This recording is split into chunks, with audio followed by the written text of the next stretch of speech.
আমরা তো অনেক রকমের ভর্তা খেয়ে থাকি। আজকে একটু ভিন্ন স্বাদের একটা ভর্তা বানাবো। তার জন্য আমি প্রথমে পটলগুলোকে লম্বা লম্বা করে কেটে নিয়েছি। এবারে এটাকে নুন হলুদ মাখিয়ে মিনিট 5-7 জন্য ম্যারিনেট করে তারপরে সর্ষের তেলে খুব ভালো করে ভেজে উঠিয়ে নেব। মানে ওই লাল লাল করে ভেজে উঠিয়ে নেব। এক একটা পিঠ কিন্তু হতে আমার সময় নিয়েছিল মিনিমাম ওই 8 মিনিট করে। দুপাশ নিয়ে টোটাল আমার প্রায় 15 মিনিট বা 20 মিনিট মতন সময় লেগেছিল পটলগুলো ভাজতে। এইভাবে কিন্তু আমি 3টে ব্যাচে পটলগুলোকে ভেজে উঠিয়ে নিয়েছি। এই পটলের অনেকেই আমরা পটলের খোসার ভর্তা খেয়েছি বা পটল খোসা বাটা খেয়েছি, এমনি পটল বাটাও খেয়েছি হয়তো বা তোমরা, কিন্তু এটা একটু অন্যরকম আর এটার স্বাদও কিন্তু একেবারে ভিন্ন। তো যাই হোক, চলো পটলগুলোকে উঠিয়ে নিয়ে সেকেন্ড ব্যাচের পটলগুলোকে দিয়ে আবারও ভাজবো। আর এটা অবশ্যই আমি রেকমেন্ড করছি, একবার নিজেরা করে জানিও কমেন্ট করে কেমন লাগছে। তো সেকেন্ড ব্যাচের পটলও ভাজা হয়ে গেছে। এবারে আমি পটলগুলোকে উঠিয়ে নিয়ে ওই তেলেই আমি দিয়ে দেব বেশ খানিকটা রসুন। আমি এখানে 15-20 কোয়া রসুন দিয়েছি, আর তার সাথে দিয়ে দেব একটা শুকনো লঙ্কা।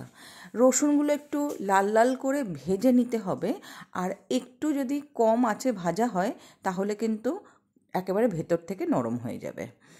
তারপরে যখন ভাজা হয়ে যাবে তখন আমি এর মধ্যে দিয়ে দিলাম পেঁয়াজ কুচি।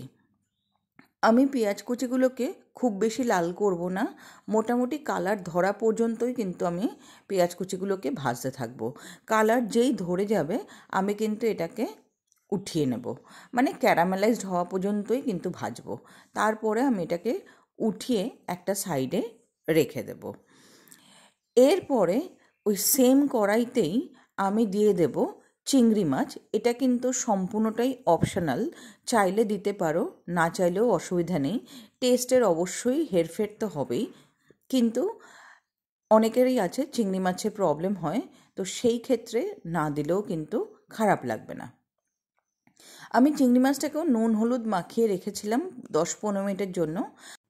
এটাকেও কিন্তু খুব ভালো করে ভেজে নিতে হবে, তবে দেখতে হবে যেন চিংড়ি মাছগুলো বেশি ভাজা না হয়ে যায়। বেশি ভাজা হলে কিন্তু চিংড়ি মাছগুলো একেবারে শক্ত হয়ে যায়। তো এবারে আমি চিংড়ি মাছগুলোকেও ভেজে উঠিয়ে নেব।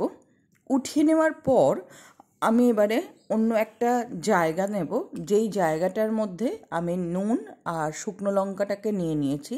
নিয়ে এবারে এটাকে খুব ভালো করে ডলে নিয়ে শুকনো লঙ্কাটাকে মিশিয়ে নেব। তার মধ্যে দিয়ে দেব আগে থেকে ভেজে রাখা চিংড়ি মাছ। এগুলোকেও কিন্তু খুব ভালো করে মিশিয়ে নিতে হবে, মানে ভেঙে নিতে হবে হাতের সাহায্যে। যখন এগুলো ভাঙা হয়ে যাবে তখন পেঁয়াজটাকেও এর মধ্যে মিশিয়ে দিতে হবে। মিশিয়ে দেওয়ার পরে আর কিছুই না, এবারে পটলগুলোকে দিয়ে খুব ভালো করে মেখে নিতে হবে। এটা বেসিক্যালি একেবারে তো মিহি হবে না, অল্প অল্প গোটা গোটা থাকবে আর অল্প অল্প ভাঙাচোরা থাকবে। এটাই এই মানে ডিশটার খাসিয়ত। আর খেতেও কিন্তু এইভাবেই ভালো লাগে। একেবারে যদি বাটার মতন হয়ে যায় সেটার কিন্তু টেস্ট একটু অন্যরকম লাগে। যাই হোক, তোমরা এইভাবে অবশ্যই করে জানিও, আর আমার ভিডিওগুলো কেমন লাগছে অবশ্যই কমেন্ট করে জানাবে। ভালো লাগলে লাইক শেয়ার সাবস্ক্রাইব করো, তোমাদের বন্ধু বান্ধব আত্মীয় পরিবারের সাথে অবশ্যই শেয়ার করতে ভুলো না। যখন সব কিছু মাখা হয়ে যাবে তখন আমি এর মধ্যে কাঁচা লঙ্কা আর কাঁচা পেঁয়াজ দিয়ে খুব ভালো করে মাখিয়ে নেব। মেখে নেওয়ার পরে এটা গরম ভাতের সাথে সার্ভ করব। এটা কিন্তু ভাত ছাড়া অন্য কিছুর সাথে ভালো লাগবে না। আশা করছি ভিডিওটা তোমাদের ভালো লাগলো, আর বারবারই রিকোয়েস্ট রাখলাম যেটা জানিও কেমন লাগলো।